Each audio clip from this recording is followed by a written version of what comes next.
And we are live. It's episode 113. 311 backwards, as I was just told. As we just found out. It's a very important episode. Yes. But yeah, I'm Garrett Horvath. With me, as always, Carlos Diaz. What on up, tap what with up? Southside Collection. And we have some guests today, right? Nope. This is we decided not to do it. This is going to be the first episode we finally decide to interview ourselves. Yes, no, this is actually a really fun episode. No we're here celebrating the SUC 420 Festival coming next Saturday, I believe. 420. 420, yeah. See, I know it as 420. I don't forget? know what day of the week it is. I just know 420. But yes, we're chilling with DJ Having Things and the chemist Will Lean. How y'all doing today? Pretty good. Thanks for having us up here. Mm-hmm. Thanks for making it all the way down here. Oh yeah, all the way down here. Like we weren't already down here. They do their best to make it as difficult to get over here. Right. With trains, shit. random traffic. Things that won't let your phone stay up to go There is live a on giant IG. caterpillar outside. I tried to show it to y'all, but I couldn't find it. That almost ruined my day. It was huge. Yeah, I think you're good we're trying right to there. get the best angles. Like any Instagram model. We're all Instagram models out here. Yeah. Sorry if y'all getting dizzy watching this shit. While they get their phones figured The out, tall angles. Carlos, I have to make an announcement. I finally watched The Dirt on Netflix. I haven't seen it. It is the biggest dick suck ever. Like, if your own dick suck. Yeah, of course. It's going to be hard to top it. Yeah. I'm going to say that. Read the book. You get it? Nah, I'm good. I think they summarized it pretty damn good with Boom. Alright, we made it. Sorry. Made it We're work. back. Look at us. We live. It's all right. I purposely watched a terrible movie last night just in case something That's like not. this He was happened gonna watch a today. terrible movie regardless of what was no. happening. I will say all it made me do was revisit Miley Cruz music very briefly, and I was like, Damn. it's all right. What a good night. Yeah, totally worth it. Yeah. But like I said, chilling in the building with DJ Having Things and Will Lean. Now that we got the camera set up and everything, how are y'all doing today? We good, man. We good. Just Yeah. leaving the screw shop. Okay. Had a business meeting. Yeah. Business good? Oh, yeah. Everything good? Business is good. Business is Awesome. It's great. Yeah. What does a day of business at the screw shop look like? Normally.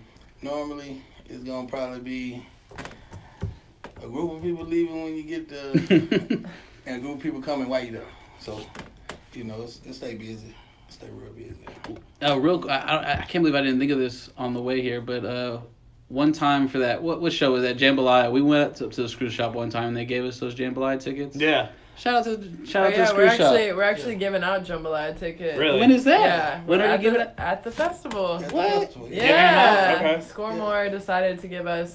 They're actually gonna be there, so they're gonna be giving away Tight. some tickets. Okay. Yeah, That's we just what's up. haven't told y'all yet. It's online, but people don't read. So Fair enough. they actually Scoremore included them in the Astroworld Fest. So Oh, yeah.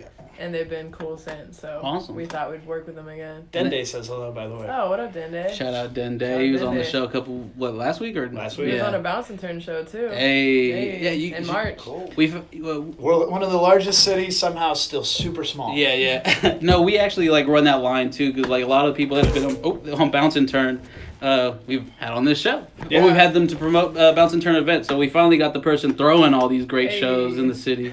The onto one we've this heard show. so much about. Yeah, I right. mean, Y'all were a part of one too. Yeah, Y'all that's part true. of the Well, Everybody we Eats Festival. appreciate you having us out there. Yeah. That was a great time. was We met dope. we met a lot of great people that we wouldn't have met otherwise. G Maniac, Is that other one? I'm not in there right now. Eh, I'm not in your head Who right did we now. meet? Ghost In Boss, August? and There then you all go. types of Ghost people. Boss. Yeah, I no, will yeah, say it was one a lot. of the funniest moments I've had with you was at Live from the Bayou. I came up to you because you told me, "Hey, I have Oh, yeah. a cooler of beer over here." I was like, "What do you have, like a Buffalo Bayou sponsorship?" Like, kind of just jokingly, like, didn't know that was a thing. And you're like, "Yeah." I was like, "Cool." Yeah, I'll here's grab some myself a beers, Crush City, yeah. and Oh, thank you yeah. very much. That's my jam. Shout out Buffalo Bayou. Been my sponsor since day one. Okay. Since December 2016. They've been riding. Riding dirty. Okay. What was that first? Sorry, what was that first event? It was at Wonky Power, so it was the Mm. first Bounce and Turn. It was December 2016. Some of my favorite Texas rappers that used to make Texas like strip club, type Yeah. club music. Yeah. Beat King. Well, yeah, the Beat King era, rappers. So some of the ex-ratchets, as you call them, not as ratchet anymore, but still ratchet. Retired. They were the first performers, and I met one of them at like the East End Street Festival, and I was like, damn, are you so and so? Cause he's performed for some of my friends, so just had some like twerk stars perform at Wonky Power, yeah. All right, there you go. Yeah, man. And Buffalo Bayou's been riding since. Yeah, they've been riding, yeah. And if they were down for the twerk, they were down for the ratchet. Yeah. It is hard to get people behind like a twerk thing, especially because 2016 twerking was on the up and up. Yeah, that was like there weren't contests and stuff on YouTube. Yeah, now. there's still a contest. Yeah. Shit, my homie had a $500 twerk contest right, a couple months ago, and those that twerked received the benefits because the people were like, I don't know if a 500 that sounds crazy. Sounds like a Nigerian prince. Yeah, exactly. Scam. I think this guy send me might videos just want to see me of you twerking, shaking your ass. And Yeah, he paid the out. prize is like just throwing cash on you. It's $100. Yeah. You have to come over here and get it. Yeah. Speaking of prizes and stuff like that, so you have the SUC 420 Festival coming up, and you have all types of competitions, beat battles, breakdancing competitions. So Will Lean actually was the guy who was like, yo, I want to do all this shit. Yeah. In 12 hours. So it's been on your mind for a little while. Yeah, but I had went to an event, man. I was in South by Southwest. It was like 2014. Okay. And I had did the first South SUC showcase. Yeah. Mm-hmm. I called it the South by SUC. There you go. You know what I'm saying? Yeah. So I was out there a couple of days early, and I went to this club on 6th Street, not knowing that they had a beat battle in there. And it was live. I'm talking about, you didn't hear no rapping, no nothing. It was just like a team of producers just going back and forth. They team from Miami, one was from the East, from Baltimore, the other one was from Texas. And ever since then, I was like, man, I want to do one. And it was just the perfect opportunity. So you held on to that one for a little while. And she the first person I called. Yeah. There you go. And so for our beat battle, we actually had a round one at the shop. I saw that. Yeah, so that's something me and Donnie Houston want to do more of, hopefully at the shop or other record, labels around Houston. Yeah. Kind of like as a bounce and turn event, because it is, but it's like networking for producers and artists. But we had Serato sponsor that. So I used to live in New Zealand, so Serato's a New Zealand company. Mm-hmm. So a lot of my friends, when I started getting into events and DJing, was my Serato friends pushing me to do shit overseas. So Good I pretty friends much to was have, just like waiting to be like, okay, like when are we gonna use Serato for something? Yeah. Because we're all tight here, like I see them at South by every year, and they live in New Zealand, like Vancouver, LA. What brought you out to New Zealand? I was studying grad school. Okay. Yeah, so I was out there and I was teaching too. So Okay. people don't know a lot What'd about you teach me. out there? Yeah. I was teaching ethnomusicology. Okay. So if you don't know what that is, I was gonna ask it is what it you. sounds like. It is what it sounds like. I'm Look not it gonna up. lie, it kind of sounded like that episode of Atlanta, the white couple, like what the husband studies. No, He yeah. teaches. I don't think it is. I don't know. Say it I've one never more heard it. time for people to look it up. Ethnomusicology. Okay. And by people, he means me. And it's a form of anthropology. So Okay. yeah, I study anthropology. So everything I do is very mindful of the culture. You know what I'm saying? I'm digging it. I Yeah, like for that. sure, for People sure. don't know that. So what but- took you was there like a certain program that took you out there? or- Yeah, I had some teachers in college that were like, they studied the Pacific. Yeah. And I like Pacific cultures, and I did like I did some like museum work down in like French Polynesia. I've been on National Geographic once. People don't know that shit. Okay. Damn. Yeah, so like just stuff that I'd like be doing for school. Did you know that? I was over there. Yeah. You're blowing all of our minds here. So, She actually I'm a mentioned it in the nerd. first phone call. Like, hey, how's it going? I'm Willie. How's it going? I'm Amy. I actually love the Pacifics. I've been on National Geographic. I mean, I love the islands. Like, Yeah. the Pacific Islands are dope. So, I mean, I've studied a lot of stuff that I feel like I study over here in my own culture. When it comes to identity across, different spaces, how you retain identity through music or events or ceremony. Like it's just the same stuff. How that kind of highlights the era. Yeah, it's Okay. just like, so with ethnomusicology, it's like the study of like, culture and music. Right. I'm reading the very quick Yeah. definition of it. It sounds literally exactly like what you're doing. Yeah. Currently, like, you know what I mean? Yeah, so So thanks. it's right up. It lines up. I'll drink to that. Drink to that. What? I'm gonna pop me one. Yeah. There you go. Wait, I took the devil's yeah, backbone, so you get didn't the have to. But lightest if you do one. want one, That's the the lightest lightest one. one. Yeah. You know what? I'll trade. This will be the lightest one. I'll trade you All right. if you don't Is mind. No, I believe that. Hold up. Okay. Well, I mean, you can try it, and if you don't like it, then you can even trade. like Yeah. Okay, so the reason I say supposed this, to be drinking and drinking. this is kind of like right there along Bud Light, and this is gonna be more like Heineken. I know they sound similar, but you feel like they kind of have different taste. Okay, then you'll like whatever you drink. I'm try those. And if you don't like that one, then he'll drink it. So what culture did you leave out in New Zealand for them to like soak up, and what did you bring back with you for us Houstonians? I started throwing parties over there. Yeah. So a lot of people don't know that, but so literally I had conversations with people like, what kind of rap do you like, East Coast or West Coast? And I'm like, the fucking South. The What third the hell? coast, The dirty third. Yeah. Like, they thought Chopped and Screwed music was a T-Pain song, and I'm like, bruh, like that is not okay, you know? So oh man, not a bad T-Pain song, but definitely not what it is, but you know, I love T-Pain, but it's like that's not DJ Screwed. Yeah, you know, like for sure. So I mean, I just started like I was in grad school, so then I was just kind of making friends through music and got like new people through music, DJs, people bring me up to their radio shows, just shared music with people, just like I would over here to get to know people. It's like, okay, you want to share music, but you don't know what the hell this is. Right. It's like, okay, you want to DJ with me? You want to teach me how to DJ? All right, you want me to go to your radio show, play some music? So that's pretty much just what happened. And then what was their reception out for like out there? What was their reception to like Houston, like in the dirty third? They listened to Houston stuff. They didn't know it. They would get scarred. Like everyone pretty much. Right. They didn't know they're from Houston. So, but when I was over there, it's just like Young Thug was just getting big. Like, oh shit. I was probably the first person to play his music, his first album over there. Yeah. Like it was just kind of like, oh, he's still like he's not cool yet. Even Future wasn't even cool yet. Like he was almost there. So it's just like.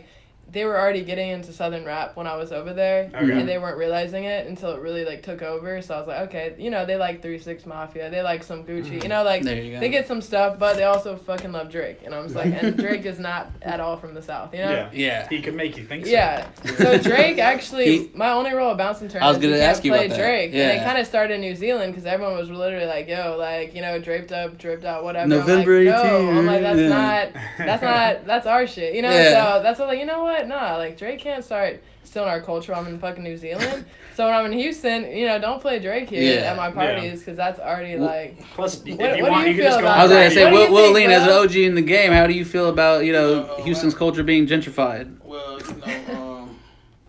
I can say on Drake's behalf, it's all about paying homage, Yeah. And he didn't pay this part of the homage, he had the first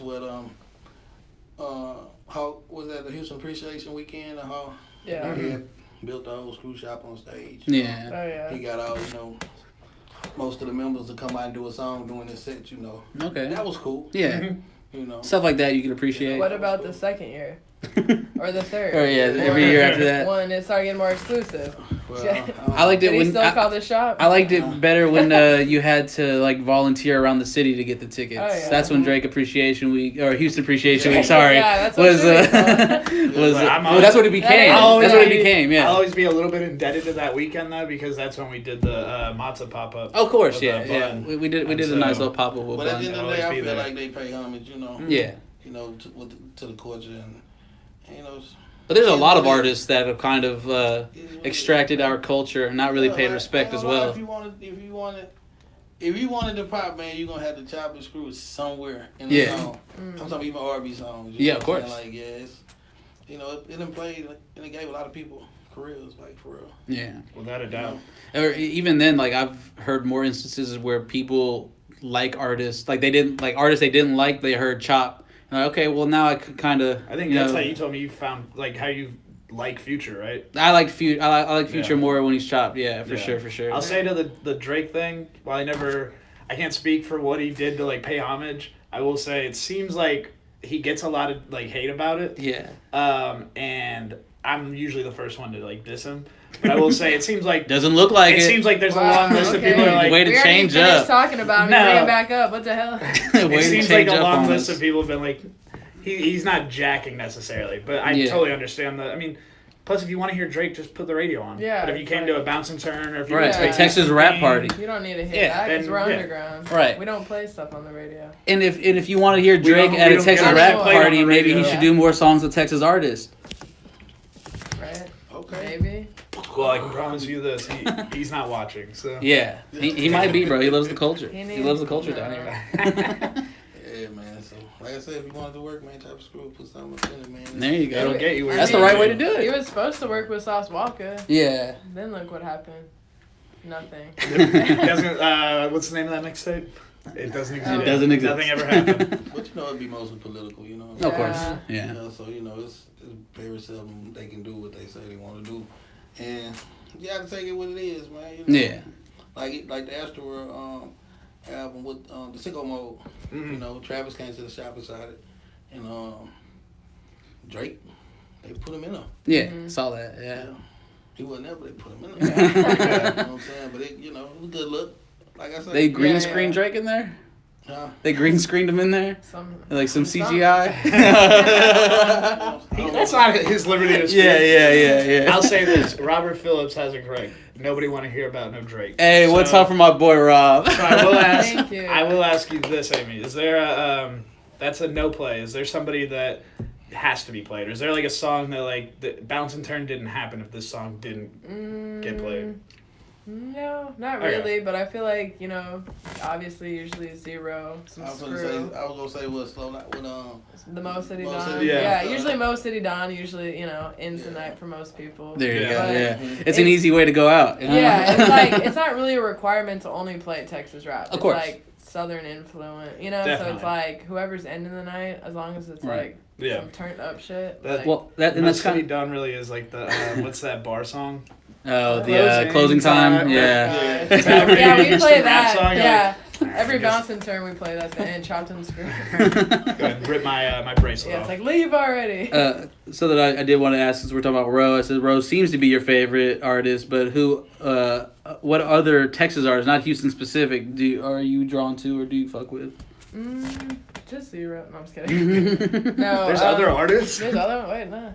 I mean, obviously, it's like I love a lot of people here. Of course. I love Beat King. Mm-hmm. I love Sauce Walker. All those guys. I listen to a lot of. I mean, like, if I want to say he's Texas, but he's not at all. Chief Keef. You know? I'm like, if there's someone that's like not, he's from Dallas. I'd say Chief. He's not from Dallas, but it's like he's from North. Yeah, I got you. I mean, literally, I just listen to a lot of local shit because that's all I really. That's where you're that's at. what I care about. Yeah, of like course. especially other cities because the bounce and turn. I want to move it around, but it's like I don't know many people from San Antonio. Like I went to college at UTSA. Okay. And it's like, and I have like, my first parties were in San Antonio. So I used to throw like art show type parties with like graffiti artists out there, paint shops. So Okay. yeah, so it's like I want to expand it there. I just don't really know that scene, but Right. I met some people at South by, but I'm like, okay, Dallas is like an obvious like you should go there. And I used to like a lot of artists from like Young Nation, like the real twerk. I love like the real twerk Texas rap stuff. But it's like I'd rather go west, and see what's up in El Paso, see what's up in San Antonio, Corpus, because that's where they get down at. That's really where they get down. Yeah. Fuck Dallas. Yeah. You gotta there we go. go. You want to go to those places where it's you're what's happening that Saturday. You know what I mean? Like you're the biggest thing that Saturday night. There's no reason not to go. Yeah. Like there's no it's 45 minutes away or blah, this, that, the other. There's bad parking there. It's like no, we're going It's there on small- Saturday because that's what's happening in El Paso. Right. El Paso. I mean, I want it like Panhandle. Yeah. Need to get out there. I tried to See what's going explain. I tried to explain that to someone. My boy was like, we should go like where it's not popping. Like El Paso, and he thought it was 4 hours away. I was like, oh my buddy, my guy. It might as well not be Texas. Yeah. It is at the very tippy top. What did you said there was a prize for the beat battle? Oh yeah, so for the beat, back to the beat battle. Hours later, so the beat battle, it's sponsored by Serato, so they're giving away some like a sample license or whatever for the first place and like some other kind of licensing for the other winners, and they're also we have a DJ battle too, of course, and we're letting just like kind of anyone be in it. We were gonna handpick people, but you know what? No, like it doesn't. Are you entering? It's not. No, I'm like gonna be like doing everything, stage managing, what else? Like throwing away the trash, all the important shit. We were talking about sending demos in to see how people mix and stuff, but I was like, nah, it's a battle. Yeah. Throw them out there. Yeah. Let's see how the and crowd like, reacts. The winner for that, they're gonna be able to host a mixtape through the shop. Through the shop. Yeah. Awesome. Screwed Up Records and tapes. So That's Who's judging that? Great. Or is it a surprise? Or? We have Dope Easy is gonna be one of the celebrity judges. Yeah, we got, DJ Gold. Yeah, we got some Shout out DJs. Yeah, DJ Red, you know. some Awesome. DJs, some Shout out DJ rappers. Red. Okay. Yeah. And you also got a breakdance battle. Oh yeah, so that's hosted by B Girl City, and they do the vintage hip hop market. Mm-hmm. Have y'all been to that? No, but I was literally looking at events going on, and that was one of them that popped up, and I was like, okay. Yeah, so they do this badass like vintage market. I think it's like the first Sunday or second Sunday of every month or whatever, but it's like ran by this really badass woman, and I met her for the first time like literally last month because people kept being like, yo, you need to partner with her, because I know like a lot of breakdancing crews and stuff, but I'm like, she actually does more than that, like. That sounds really cool. I wish I could say that. I know a lot of breakdancers. Yeah, I know. I know, when you know DJs, you know breakdancers, you know all that, some hand in hand stuff. What I thought like I was in this. Not off subject, but on subject. It's a podcast, man. All yours. I was in Cali, and I was at Chicken and Waffles. Okay. Roscoe's. And there was some dudes in there, man. They was some older cats, man. One dude got up, breakdancing, you know what I'm saying, pop locking and stuff. And they had some big breakdance event out there. Yeah. You know what I'm saying? So somebody asked them in the restaurant, they were just talking freely. I always thought like breakdancing came from the East Coast. Mm-hmm. But the way they were saying it, like North or it came from the West Coast. Okay. Cali, you know. Okay, yeah. And I ain't know that because all the break movie. Yeah. Everything I associated with was always like New York. Yeah. So I was like, oh, for real? I guess the North, just because I would be like, it's cold. I don't feel like going out. I'm gonna stay in my I'm trying to go pole or something. Yeah.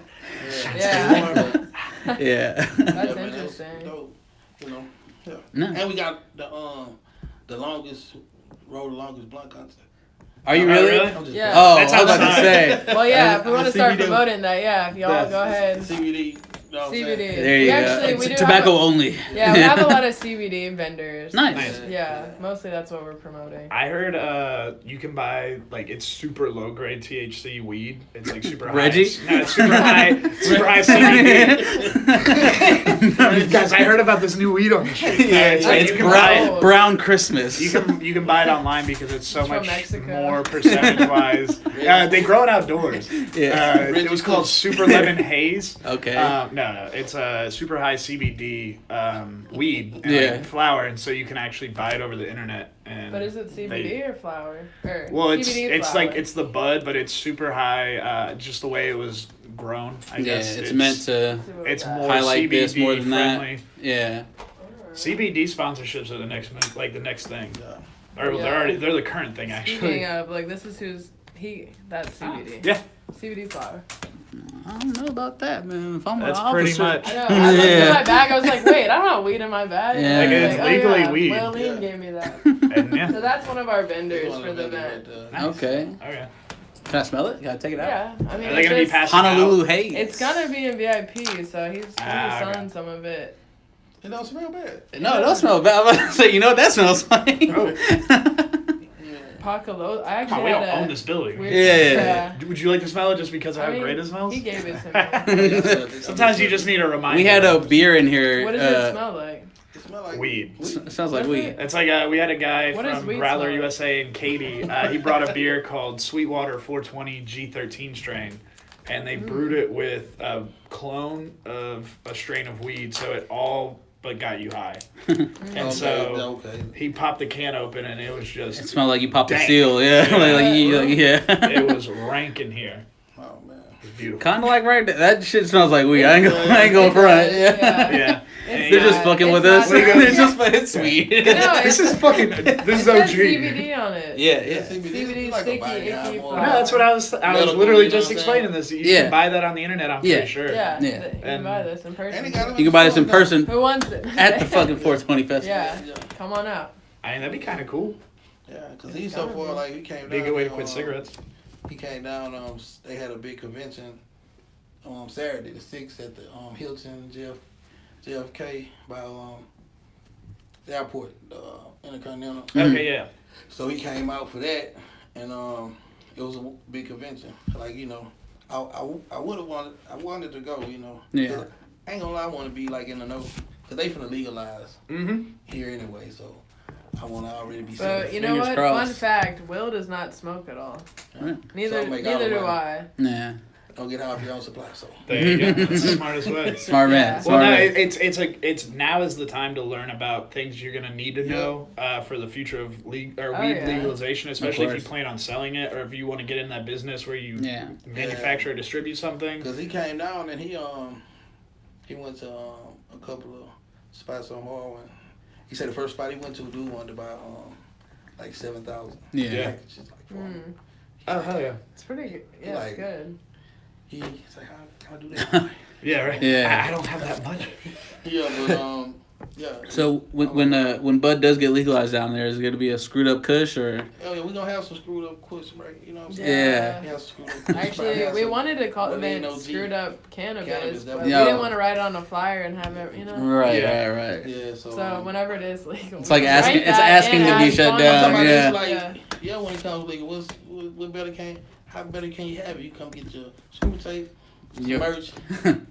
You literally will have everything you Screwed need up for the cannabis. day. Is the shop gonna be? Is it gonna become a dispensary? Oh, yeah, Yeah. for sure. Why the fuck not? Yeah. All the old record labels are. Yeah. Awesome. everybody Everyone. gonna- Tapes, merch, Everything. weed, papers, Oh yeah, everything. pipes, fucking wraps, everything. Yeah. Might build a patio in the back where they can sit Oh down. yeah. And That'd be Chill out, tight. and Become test. listen to some original screw Yeah, listen tapes. to some original screw tapes. That'd be dope. Sounds like a good time.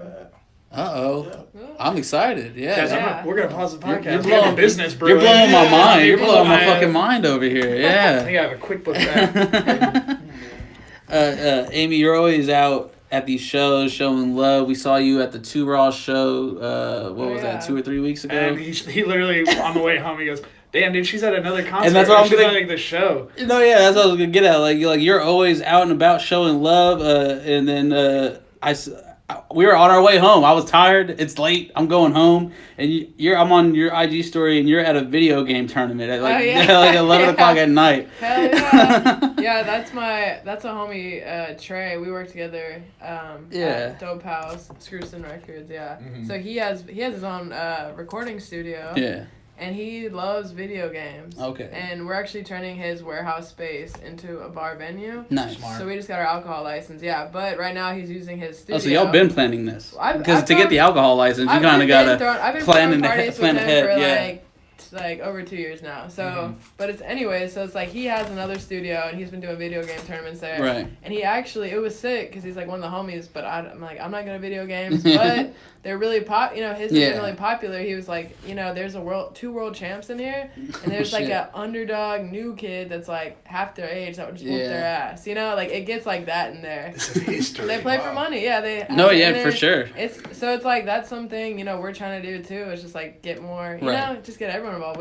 Everyone loves video games, right? Shit. Yeah. Funny, I mentioned Two Raw. We're talking about video games. When we met him was at the concert I was telling you we were late to because of the train. Oh yeah. It was a video game tournament like on the side, Yeah. and he entered that and lost. But yeah, they have like Yeah, the fun. Super Smash Bros. That's what it tournament. was, yeah. It's like every 2 weeks. It's yo, getting huge. and Super Smash Bros. Like you said, there was world champion there. Yeah, Yeah. they had What game you motherfucker be playing? Super Smash Bros. Smash It's Bros. Yeah. it's like a game of like just regular video game characters all fighting each other. Oh, okay. Yeah. Yeah. Pokemon, all types of shit. Mario. They made Mario vicious. But yeah, so to prove my point, you're going somewhere after this. Yeah. Yeah, just making that's sure. The thing. Like even like the day after I saw y'all, I had there's people in town from like Lone Star Right. Beer I was hanging out with. They're in town from Cali, so I literally did like 10 events that day Yeah. with them. Jesus. So like when I saw y'all, that was like our first or second event. You Yeah. know? Yeah. It's like that, and we went to like That was a 4 light- events that night. Yeah. So yeah, after this, I'm going to Megan Thee Stallion at Warehouse. Okay. Yeah. She is literally bodying everything she does right now. Like she's on the top of shit. the fucking. Does she have the willing thumbs up? Oh yeah, man. I like Megan, man. Yeah. Yeah. She grind. I like any artist that's grinding, Working their hard. craft, man. Yeah. And moving around like she moving. Like, Yeah. Yeah, her mom just died, so Yeah. R.I.P. Megan's mom. R.I.P. Yeah. But I mean, shit. She right now. I mean, she's getting written about in Rolling Stone. The reception's been great for her. Really? Yeah. Oh, yeah. Well, Last she's week. part of 300 Entertainment now. Yeah. Nice. She's 1501 and 300's Yeah. first lady. It's like every week. It's like she's progressed to another level of like fame, and she's getting bigger. She's the shit. And it's worth. She's more than worthy of it because she's killed. Like I said, she's bodying every fucking verse she puts out. It's crazy. We're talking about newer artists and stuff like that, and we're sitting here with you, and you came up, back in the day when like there wasn't like all these outlets to really reach out with yourself. Like, it was if we would have had social media, if we wouldn't be legally rich, I think we all probably in the federal penitentiary right now. Oh shit. But man, it's so easy, man, because and I ain't gonna say easy because like the young. You still gotta put in the work. They put in the work, but like just financial, like it's like man at the lowest because you have no overhead. You're not printing CD, copies of CDs. And I remember like we used to have pen and pencil. Now you can just take a picture on your phone, send it to a designer, graphics designer, and they can make your album cover. $30. William can do that. Hey, there you go, diversifying it. Yeah, but back then it's like pen and pencil. Yeah. Arts and graphics. You had to pay $1,500 for a photo shoot. That's just for the photo shoot. Yeah. That's what I'm saying. Yeah, and then you got probably another $2,000 for the graphics for your album cover. So, right. That's $3,500 right there. Mm-hmm. And then nothing was digital, so you had the reels, and a reel was like $350. You can only put 6 songs on. Right. You know what I'm saying? And so if you want to fill the reel up just dropping beats, like you had to book like 10 hours studio time just to dump something that takes literally 1 second. Right. Yeah. Now I'm talking about just import. Yeah. It's like then it took hours just to dump one. I was at Sugar Hill Studio and kind of got that explained to me how those work and shit like that because they had the machine. I was like, what the hell is this? So if you had it looked like that's what they sent like the astronauts to NASA with back now. So if you had 20 instruments. On one track, one beat, it's like you had to listen to that. Lay it down. It's like you listen to that song 20 times. Yeah. Because it got to roll all the snares through the piano. So just imagine. Yeah. Something that take literally 1 minute, like boom. 1 second. Boom. Yeah. Yeah, man. So but I give shouts out to the new artists. Of course. It's so they can just upload all music platforms. They don't got no physical, so it's really no overhead. The only thing they doing is paying for studio time, beats, and mixing the master. Would you say that it does leave room for like more mistakes though, because the fact that you can put out anything, like not everything's gonna catch. Yeah, it's like on a right now basis. Yeah. You know what I'm saying? Like I can just go record something right now. Exactly. Where you can get up in the morning, record the song. Take an hour doing that and go shoot the video at noon. Yeah. You know what I'm saying? You can upload it to World Star at 12 midnight. Yeah. Like, within 24 hours, an entire song could be marketed and made. Right. It's, whereas before, like you said, you had to really be in there. Yeah. That's when Screw came in. Like we could really just go somewhere and just rap. And as soon as we leave, we can put it in a tape deck and listen to ourselves like that's. Yeah. Instant gratification. Yeah. So that's why when we at the shop, we go through the old taste board, go through them, and like it just be like one side, freestyle. So it'd be like another side be empty, because we'll go make a freestyle. We like, well, we gonna do our songs. We put our songs that we chose on side B. Right. But we'll do that tomorrow. So let us get that. Yeah. And we'll leave with that. So by the time we come back to finish it, we like, we wanna rap again. So just kept freestyling. Another freestyle. So we ain't never finished the tape, That's why I see when somebody say I got every school tape. Nah. Yeah. No, you do not. You have not heard them all. Yeah. Because man, I tapes I done made I'll never get to hear again because they was your personal tape. Yeah.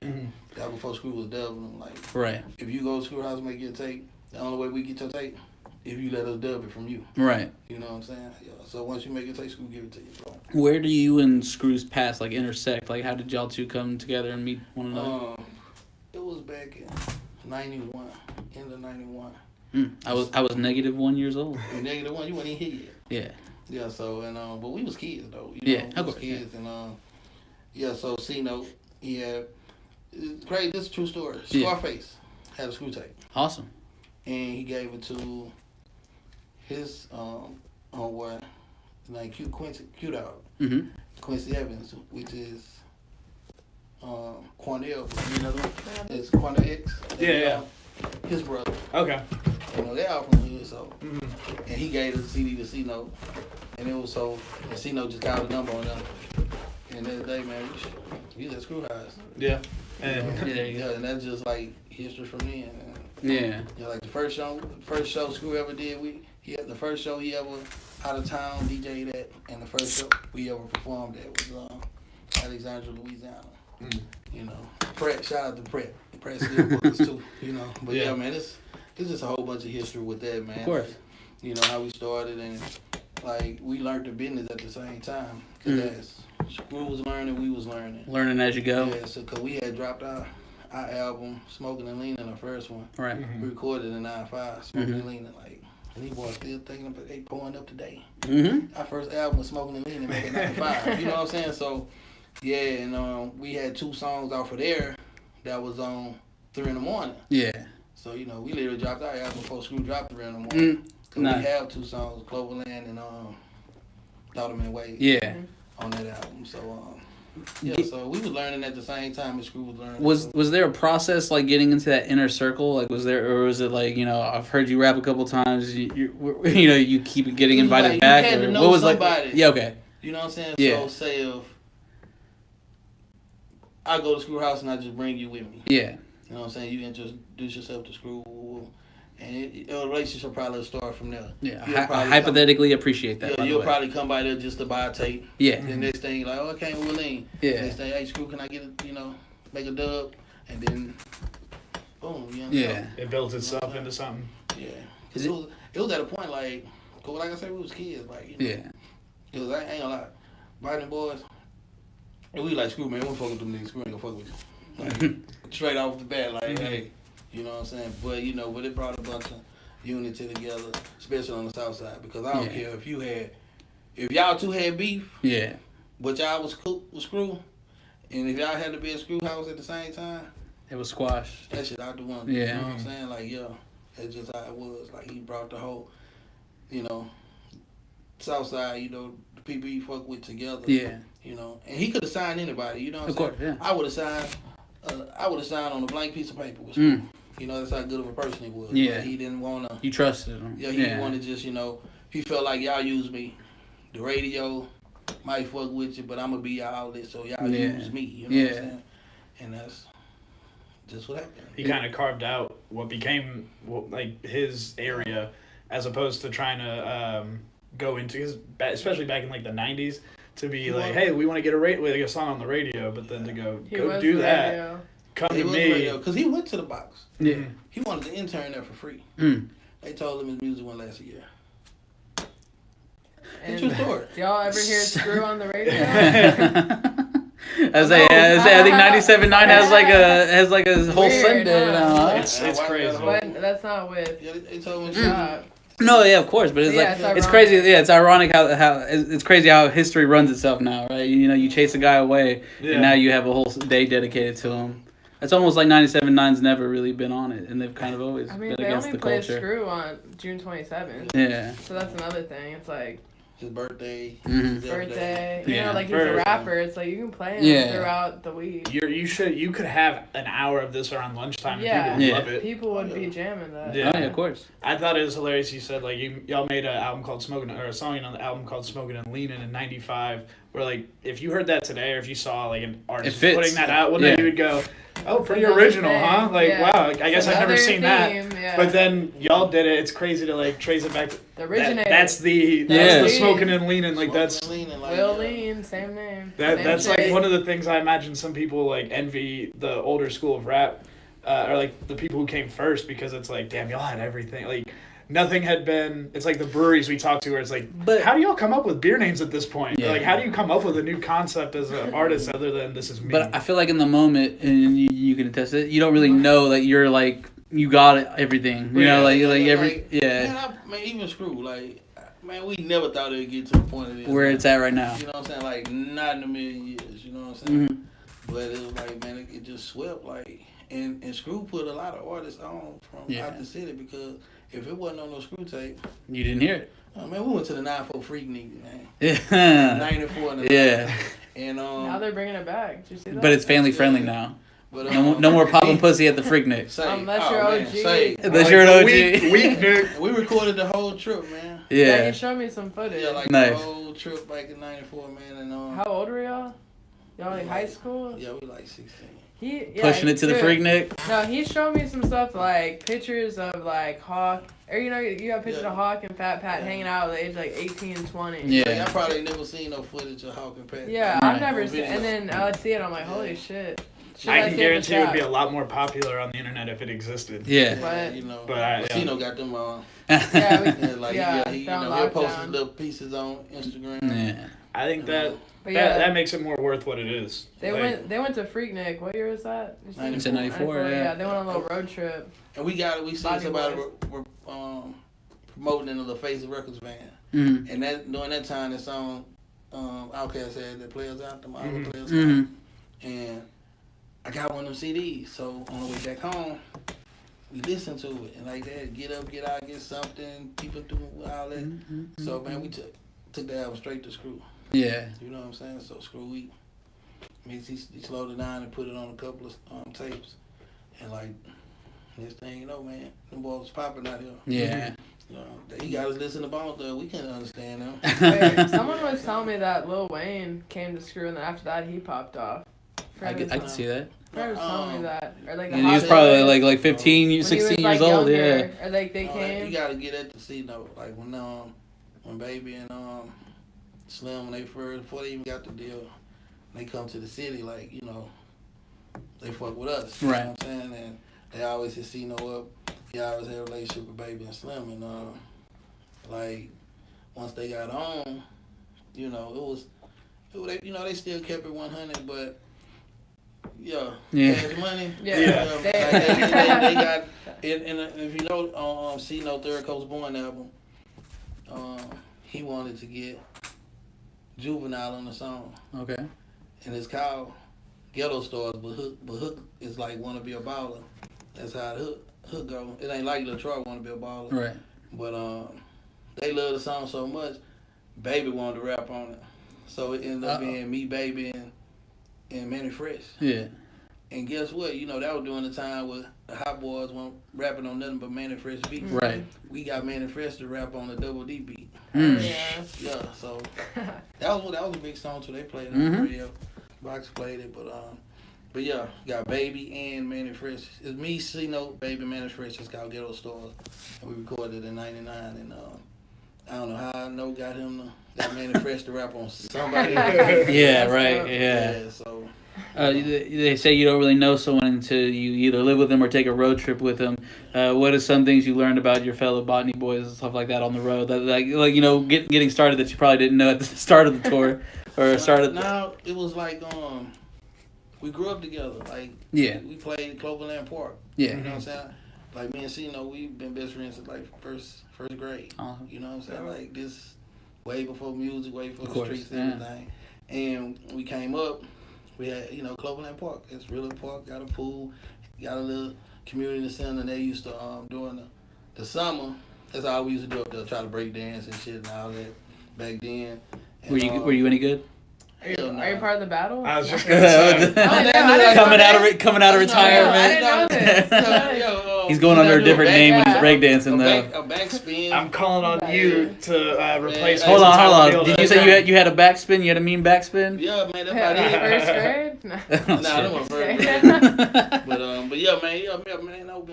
We've been rocking since the first grade, and everybody that rocked with us, we all hustled together. Botany was the block. You know what I'm saying? We was on, and then the music came, so it wasn't. We already knew everything about each other because.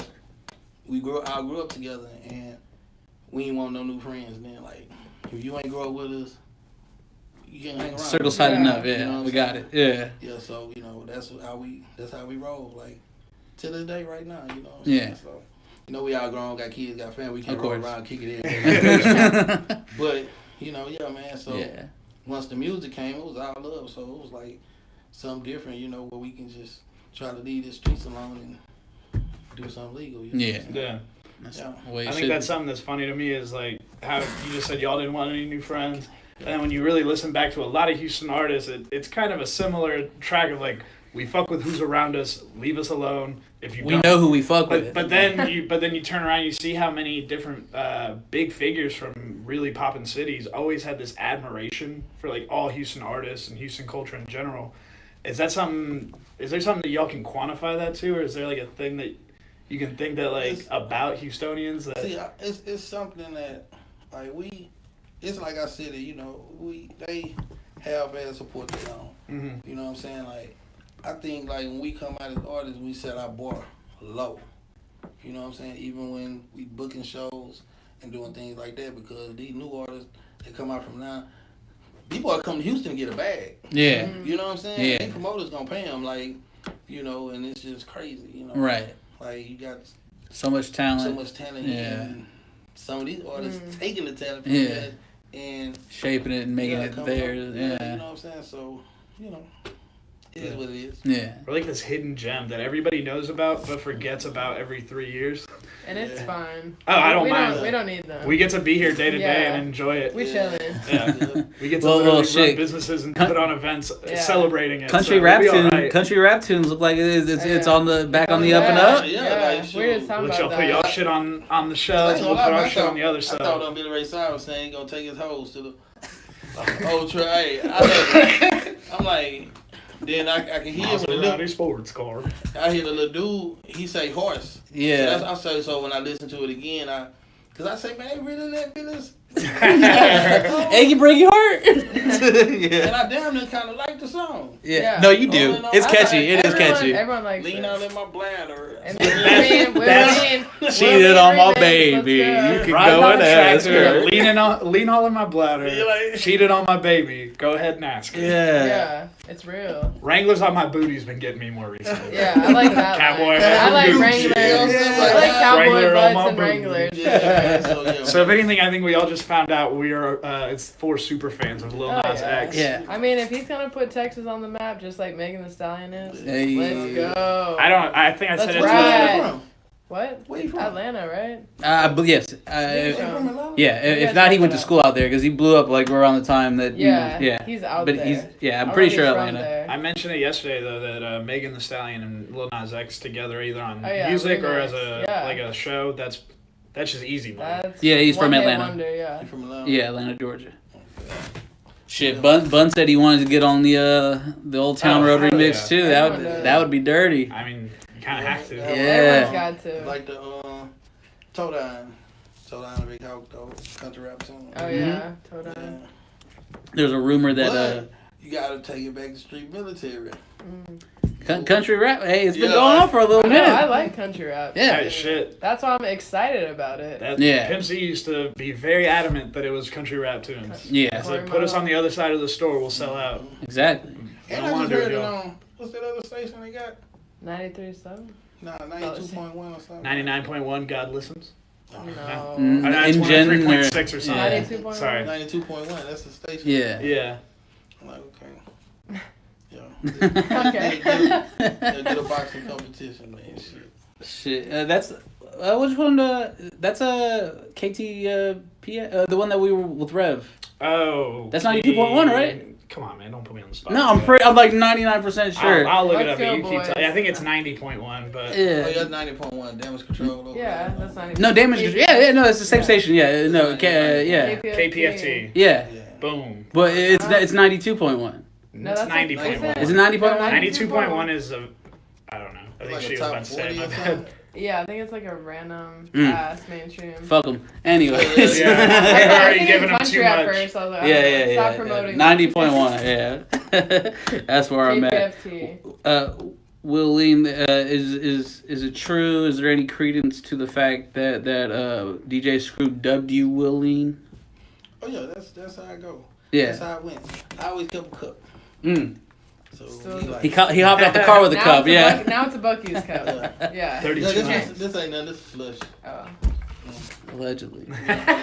He wouldn't show it to me, so I don't know. Actually. You get the slush though. Yeah, it melted. Yeah. It melted in the cube. But yeah, man, he was like, man, you will, and that just stuck with me. Like, you know what I'm saying? Yeah. Yep, you will lean. Were you calling yourself anything before that, or? Uh-oh. No.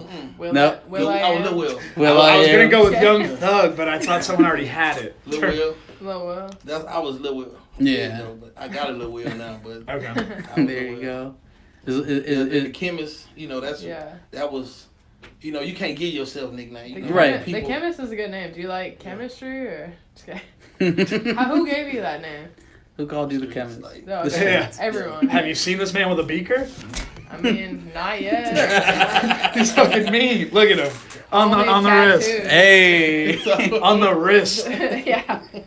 The beaker. He ain't playing. The beaker wrist. I like the beaker wrist. Like on the Botany album, Bubby made me do the song "Cocaine Cowboy." Yeah. He made because we was at the studio recording a song that he was on. That where I'm from, Run by the Hide, and I did a song with Pokey on the hardest spitting little, and I say that in one of my verses. So Bum was he was like, man, you need to do a song called, you need to call your album that you need to be on I-10 in a white suit and a white horse. Like, creative director Bum B. Yeah. When he told me, man, I was like, man, I said, oh no. Did you write it all down? Followed up with a song called Old Town Road. Yeah. I knew I should have listened to Bun B that day. Yeah, if I would have, man, I probably would be sitting here right now. now. Oh, man. What? You wouldn't sit here talking about Old Town Road? Man, I you still got time for that whole thing. I'd probably be on telephone doing the interview or something. Hey, there you go. We have Will Lean actually Skyping in. Country rap star Will Lean. Country. Yeah. Live from his ranch. Yeah. on top of a cowboy. Yes, he did buy a city and call it Old Town Road. On top of a fake horse too. See, that's what I need now. I need Will Lean on top of a horse with a cup of lean, with the double cup. On I-10. On I-10. All white. Do y'all know why we pack double cups? I've heard many things about double cups. You know, it's for the pouring. You know, it's so you don't poke through your main cup. My what is why? So you can't see through the first cup. You know what I'm saying? Or so you can't see through the first cup. You kind of had. Let him give you a history like lesson. me, you know what I'm saying? Like, yeah, that's what it was. Like, because when Alfredo, that's what he used to do out inside. I paint our cars, Alfredo do out inside. And most old cars don't come with cup holders. So he gonna put your cup holder with your console, with your TV. And like you say, like most cars didn't have TVs either. Yeah. And you probably have your keys in a cup holder or something, and you put your cup in there and poke a hole in it. So that now you're like that. So that cup was like a bulletproof vest. Yeah. You know what I'm saying? Like, so, and then if you have your cup for a couple of days and ain't no holes in it, you're like take the top cup, put it at the bottom, now you got a fresh cup. You know what I'm saying? So recycling. That's what it is. It ain't the mixing, it ain't none of that. It's funny, like it was a bulletproof vest. That's what it was. It's like the double cup lore around the city. What about when styrofoam cups become banned? Because my friends from California that came for my birthday, they're like, damn, like y'all actually literally still use styrofoam. I'm like, still use straws out here. I'm like, y'all are in California, like we're in fucking Texas. Of course we use styrofoam. Like that's not gonna die out. We're 14 years behind you. Yeah, I'm like the hell, like y'all hella liberal. Now you see motherfuckers got 3 cups, 4 cups. It's a style thing now. What you probably drinking coffee. Yeah. I'm just thinking like those people that have the long ass extendo, like the jokingly long extendo clips on the pistol. I'm just thinking of someone with that many cups. Yeah. Oh yeah. That's Ryan. He always comes with 9 cups. Like, let's take the whole ring. Let me go. Well, shit, you might have to stock up if we eventually ban styrofoam. Oh yeah. I hope not. Sorry to bring that up. Yeah, no, it's weird. Like no one ever really like made me realize like we do still use styrofoam. Is that weird? Yeah, like y'all live somewhere else. Yeah. Shit, some people have it where like unless you need a plastic bag at the grocery store, like they charge extra if you want plastic bags. Yeah, Austin went green. They've been green for years. Houston does not. They don't give a fuck. I was wondering. I'm at the Walmart in Austin, and lady had a basket full of groceries. So I'm like, why old dude just scanning that shit, putting it back in the basket? Like, where the bags at? She's gonna walk into her car and just start throwing things in. So I'm like, I can pay for mine. I'm like, where the bag at? So I go to the next aisle, look, I'm like, ain't no bags on the rack. No bags. She like, baby, we doing green. Ain't no bags. Man, you can get this brown. You gotta buy your own grocery bags and shit. Yeah. So hopefully styrofoam cups will be free for the rest of our time here. Apparently, it's better for the environment. Even when I was in LA, it took me a long. corner stores don't have no styrofoam cups. Yeah. Yeah, that's what I'm But saying. you know who got them? Chicken-fil-A. Really? I say, man, Christianity ain't got no time to play. Chicken-fil-A, we can get us some real cups. Except for on Sunday, you can't get them. So Then you have to go to Sonic. Gotta stock up. Too, Sonny. Yeah, so I'm like, man, we went to buy those. It was a while back though. I have a buddy. I have a buddy whose dream is to open up it's a Chick-fil-A that's only open on Sunday in Vegas. He's like, because Vegas is like the place to put it. I think that already exists. Shit, someone stole his idea. It's like the double stuffed Oreo and Al Gore. He had that idea that someone took it. Or was his? Oh, was it the internet? No, his was. Yeah, it wasn't double stuffed. I get those two. I get those two confused. Yeah, I get those two confused all the time. One was clearly more impactful. What are you googling? And it was the double stuffed Oreo. Yeah. I'm googling Chick-fil-A Las Vegas. Okay. Hours. Yeah. Open on Sunday. But that's how you should do it, because you'll make all your money on Sunday. I'll say this. I went to a Cane's the other Sunday and realized, like, Cane's, and the Cane's I go to is right across the highway, like, across the street from Chick-fil-A. So it's like, if y'all really want a Chick-fil-A that bad on Sunday, you'd be at Cane's. Yeah. And no one was there. So Chick-fil-A's doing it right. Give them all a day off for the sabbatical. Nah. Or whatever. I don't know. But we still need the styrofoam cups. Of course. Yeah. No, for sure. It's Sunday. We're breaking all the rules. Just leave them out by the front door. door. They got them at Cane's. I was in Philly. I was looking. I'm like, man, I'm tired of these hotel cups. Quick. Is Houston like? I like, man. We just don't give a damn. So I'm like, man, I went to our little stores. I'm like, I said, man, fuck it. I know if I go to Chick-fil-A, I'm gonna get a styrofoam cup. 420 Fest have styrofoam cups. We're gonna Well, we're not really promoting sipping lean or or smoking weed. To be honest, we're just promoting having a good time. Of course, things will occur. If you want to bring that in, that's okay. The cops said it's cool. But I mean. There's no rules really. I understand. Yeah. Don't kill anyone. It's not BYOB or anything. Got you. Yeah. Man, when I was in Philly, man, I went to the famous place where Kevin Hart get his Philly cheesesteaks. Mm-hmm. But was it any good? I ate the best Philly cheesesteak in Jersey. Oh shit! Yeah. That fact alone blows my mind. I thought the only thing in Jersey was the exit to New York. Yeah. I was like, I sat down. Went to a little pizza place. I was like, let me get it. You had the best Philly cheesesteak at a pizza place? At a pizza place in Camden, New Jersey, man. Yeah. I was like, damn. While people are waiting to go to work in New York, they make y'all had a show. Philly cheesesteaks. I guess I have the same question. Why were y'all in New Jersey? Oh, no, I had my artist, Cheryl. She stayed. We was out there recording. I went there, so. And my mom I got people in New Jersey. My mom from Jersey, so. Okay. So watch what you say when you talk about Jersey, all right? Your mom's not a Yankee. They produced a great TV show, first of all. That's why I wasn't born out there. Yeah, see? But I got my social security number from my desk. They say the word water wooter. Just trying to tell you the good things about New Jersey. Is that all you know about New Jersey? They call water wooter. Is that a thing? Really? Yeah. Them and Philly people have similar accents. Philly's still more funny. We're talking about Philly and New Jersey tonight. Yeah. Does your mom have an accent? Man, she's been living here. She's been living here forever. Oh. So she doesn't call it wooter? Up there. No. But Garrett, you're full of shit. I got you. I'll show you. I'll show you Philly. I'll show you Philly trash. Let's talk about Texas. Let's talk about Texas. Let's talk about the better state. Amy, you've been throwing events for a little while now. What is some things that when you first got started that you didn't anticipate like being like an issue or something that you quickly learned? It's not something I quickly learned, but basically when you get to the top with people you want to work with, there's people that you admire and love that you do not want to work with. Yeah. So that's kind of what it's one of those never meet your hero situations. Like, your job is always meeting your heroes. I don't need to help you. I'm good. I'd rather work with less stressful people. Yeah. I still love your music, but I'm good. So that's probably the thing I learned recently. Yeah. The most. Okay. Took a while to get there, but everyone else. Yeah. You don't have to tell us. Was it like a certain situation where you're like, I mean, you shouldn't have said that, or when you call other promoters out for some shit, and you have very long conversations about things people shouldn't be doing ethically, and that's something that I kind of wanted to touch. because I was literally, it's crazy. So like I had talked to you and like, hey, do you want to do the show? And you said yes. And on the same day, I'm smoking in the back and I'm talking to two people, and all three of us kind of like in the same 5 minutes as I'm talking about like, hey, I just booked this guest. We're doing this thing. We all get the email for the other festival. Which one? The other one. Which one? You can say it. So, I'm not gonna. There's a lot. We're not giving any credence there's like four or five other 420 festivals.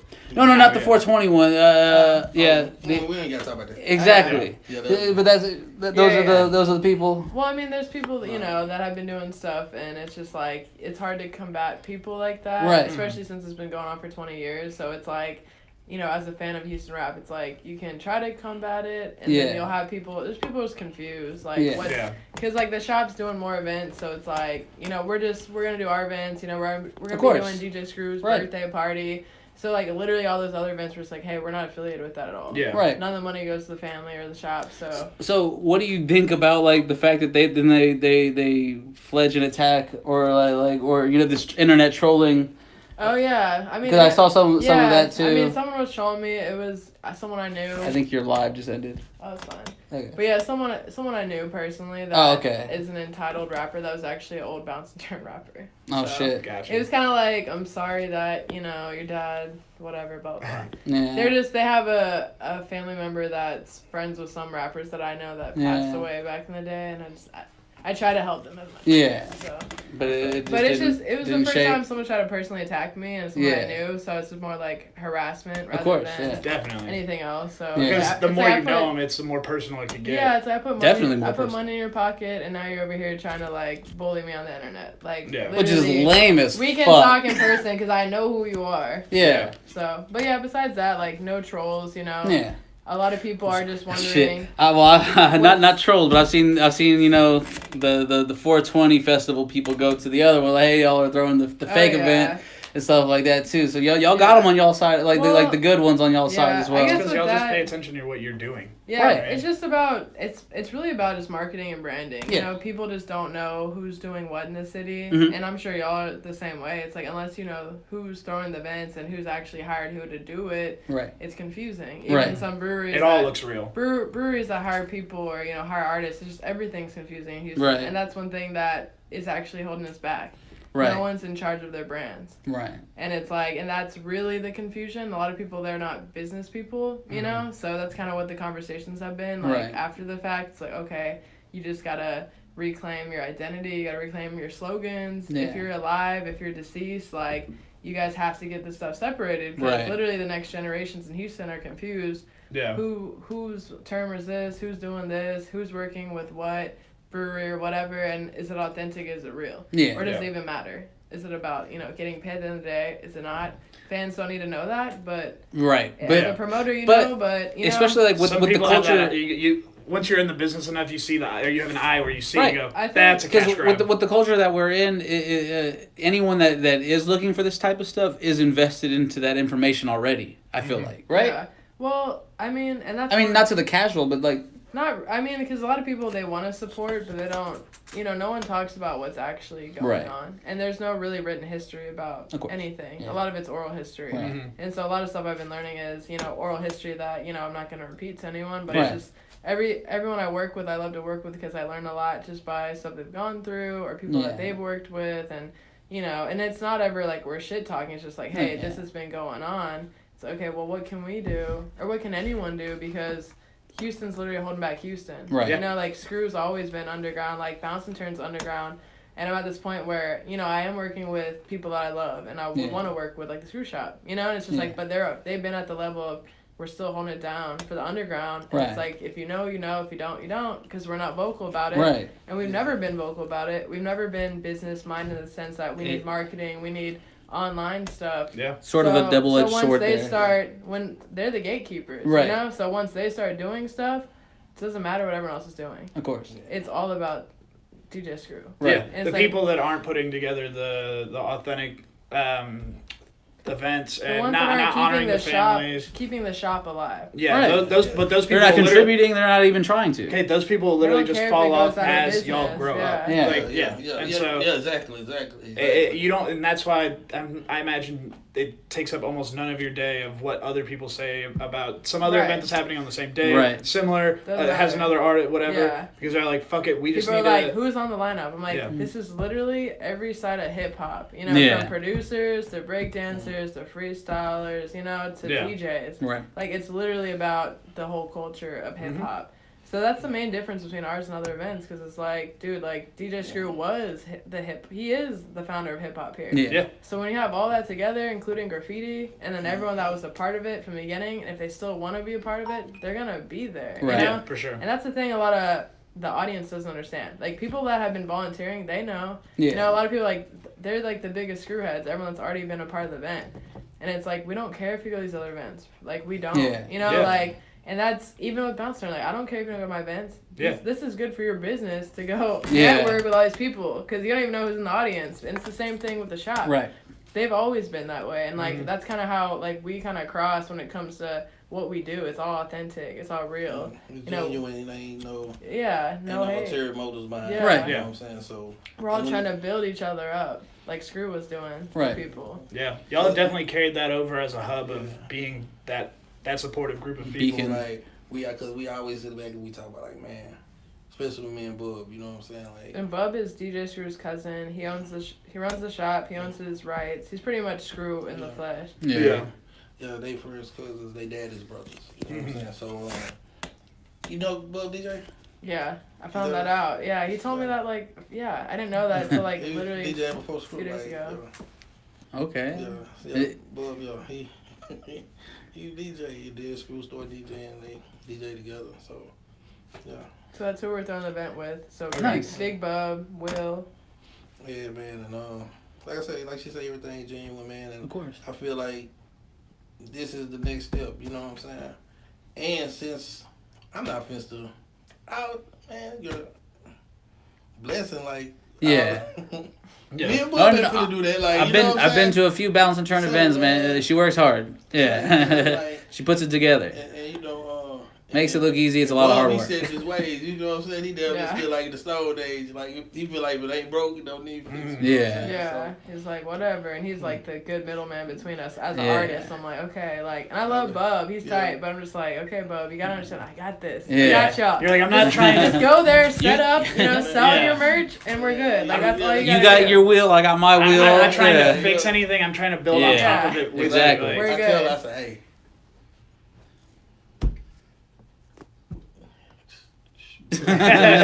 We still gonna, you know what I'm saying? Yeah. He's like, Amy, you talk real fast. I'm like, I know. I'm have just like, ideas. because I get excited, so I'm around him. Like, you're right. I gotta chill out a little bit. I lose my own speedometer. I never thought of it how you said it, where there really hasn't always been like a large marketing behind y'all's shop, but it is something we all knew about.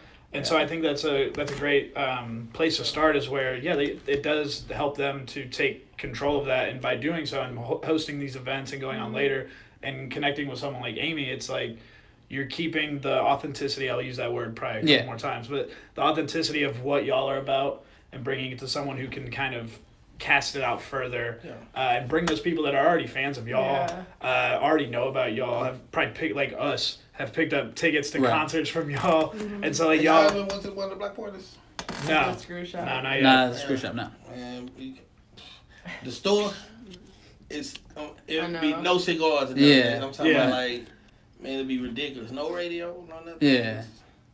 Yeah, so, and that even for this show, like, no radio or nothing, but the people will be there. That's for Oh, sure. yeah. And that's like one thing I've learned from working with him. I'm like, because I used to be on the radio at Rice University, and it's like I love going to like shows like this and just other people's podcasts or underground radio. But literally, the people that introduced us that was those guys. Was Screw. And it's like he was never on the radio, and it's like it doesn't matter that there is a radio that's not playing our shit. It's like it never mattered, but it's like there's a lot of people like us that are kind of stuck in the underground in a good way, because we all support each other, we all work together. But then there's those other people saying, no, we never play Screw on the radio, or or like we're not, when we're still not, we're not going to promote your event. We're going to do other events on the day of your event, and we don't care. Like it's just like it's cutthroat. It's like you have people like that actually care about the culture, right? And then you have the corporate people. It's like they've never cared about Screw, and it exactly doesn't matter because Screw made the culture what it is. Think about it, like like when people see like say on his birthday or day he passed, you know what I'm saying? His wife there should go up there do an interview, you know what I'm saying? Like I like that, you know what I'm saying? Yeah. It's cool, and they did it for other artists too, but not one time they like reached out to a family member and said, right. You know what I'm saying? Like, come up here talk. Let's hear some even stories. if it's for a little bit, it means something. Yeah. You know what I'm saying? Like, okay, this is his day. Yeah. Let's reach out because there's people alive. Like, There's so much that they could have positively been influenced with y'all, like by working with y'all. Oh, yeah. Man, one little 15-year-old girl came in and was telling her mama, like, well, it was a little girl and a white girl. Yeah. Coming out, she like, yeah, this is I hear this album is these all the tapes Screw did before he died. He passed in 2000 and just telling her mom. Yeah. You know? So I like, hey, how old are you? She like 15. I like, where you get your information from? Like, who is your father? Is it like one of those moments where you're like, am I on a reality TV show? Like, looking around. He died before you was born. Like, yeah. You know what I'm saying? Mm-hmm. She like reading. Legacy lives. Like off the internet. Yeah. That's the thing, like, because, there's a lot of people, not a lot, those people that write books, and, I'm a nerd, I got all the books, Scarface. I got all the books. Autobiography, I got all the books. I sound like Donald Trump. I got all the books. I have the best books. I have the best books. I only buy the best books. Yeah. But it's like, I read, artists, like, history, like, whatever, but it's just like, and I feel like as a rap fan, it's one thing I learned about Bounce and Turn. I feel like I've been lied to. Because it's like, as much history as you can read, there's always, one side to it. Yeah. And it's like, with Houston rap, I'm like, I haven't read something that I'm like, oh, that makes sense. Yeah. Like, in my perspective, like, I have not read it. But I heard there's a Screw book coming out. I don't know what that's going to be like. But there's still more being I box hope, as well. there's some voices in there that need to be, out heard. there. Yeah. But there's a lot of stuff, like, doesn't matter to any of us, but it's stuff that's been happening for the past 20 years. Yeah. So that's something I'm like, okay, like, it doesn't affect me personally, but there's reasons why Houston's not succeeding together. Here's a fun one for y'all. It's for both of you. Any advice for the people that need to ask their boss for 420 off? It's like how they should ask about. I mean, some people work on Saturdays. You're right. I work every day. Oh, tell them. Particular phrasing or tell me he got a kid's birthday party to go to. There you go. My kid's birthday party. Yeah. I would just say it's like a Adidas Screw like national holiday or There something. It's like the first like I don't know. I'm going to an event where they giving bosses gifts. So yeah, you want to get bring your gift when I come back to work Monday. Do you want some weed that won't get you really high, but it'll smell make like you feel good? CBD. Make you feel good. Yeah. Bring your boss CBD on Monday. You ain't gonna show up in your UA. Yeah. Boss. Yeah, come on, relax. Yeah. How would you ask for 420 off? Months ahead. Yeah, there you go. Smart guy. Just like I used to be a server and a bartender, so you go up to people around July. Yeah. And say, hey, around hey, December 24th. What do you have? Do you have anything like planned ahead of time? You going out of town or anything? No, why? I just know I'm gonna need that day off. Do you mind just covering it for me ahead of time? Like I'm gonna ask off, but I'm gonna let them know you said you could work for me. Yeah. Yeah. Okay. I'm boom. more like, December. It's Easter weekend. Yeah. I gotta go to my grandparents' most house. times because Easter moves around. I am going to my grandparents' house the next day. Yeah. They live outside of Austin. I'm like, I'm not going to church with them at 9 a.m, but I am going to lunch. I know a good way to ask to get off. Tell your boss that you bought 2 flame-ass pastel polos for Easter church. For Easter church service, and you have to go Saturday and Sunday. Yeah, this might be Nana's last year, so I have to be there for pictures. I got a yellow and I got a purple. Churches, At Good Friday all the way to Easter Sunday off. Yep. My way of asking was always phrasing it like, "Hey, what? Could I have off on Saturday on the 20th? Don't put 4 in there. No. Wrong. April. Yeah, April. Yeah. Hey, I wouldn't even throw that in there. You know it's April. We're in April. In 3 Saturdays, what are y'all doing on the 20th? I'd like to be off. Yeah. Always I'm doing junior ministering at the church. Okay. I'm preaching a nice sermon. Can't say no to God. True. You could, but then you have to answer that way later. Yeah. That's beautiful. Yeah, or you just don't get off and go to work high as fuck. Oh, wait, sorry. You meant to go to the show. Yeah, to go to the show. Yeah. It's a whole different thing. You mentioned doing radio. Do you miss it at all? No. I left Didn't even think about it really. Sour note. Well, yeah, but like the experience.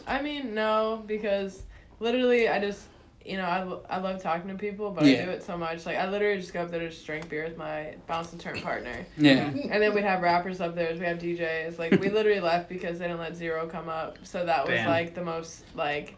Was there like a protested reason, or were they like Yeah, well they promoted it like 48 hours before the show with like a flyer. So we were like letting other talk show hosts come up or like DJs that we had friends, we're friends with, like, kind of co-host the show with us. So we asked Big Angry Law to come up, his lawyer, and then... One time for Big Angry? He has episode? His kid, one of his kids was like going to Rice at the time. Yeah. So we're like, okay, just come up and like embarrass your kid, Nice. And so, by default, Zero decided to come up, like me and Zero are friends, but it's like, I don't really, like we've hung out before. I went up to Rice, whenever like, yo, just come up to Rice, and then...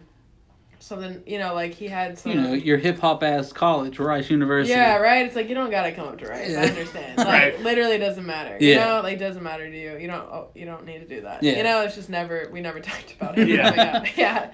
But anyways, like, we got a new station manager, and she, I guess just Brittany just accused them of some shit. And so, that's right. They're all like, oh, and I was like, oh, you really think I promote guys that, abuse women? Right. And, I'm just like, but it's because they Googled his name. That was the reason. Googled his name. And that was like the most recent thing at the top. But came up with a TMZ article. Yeah. That quoted whatever, and that was it. I thought it came up with the I Found Me lyrics. I wish.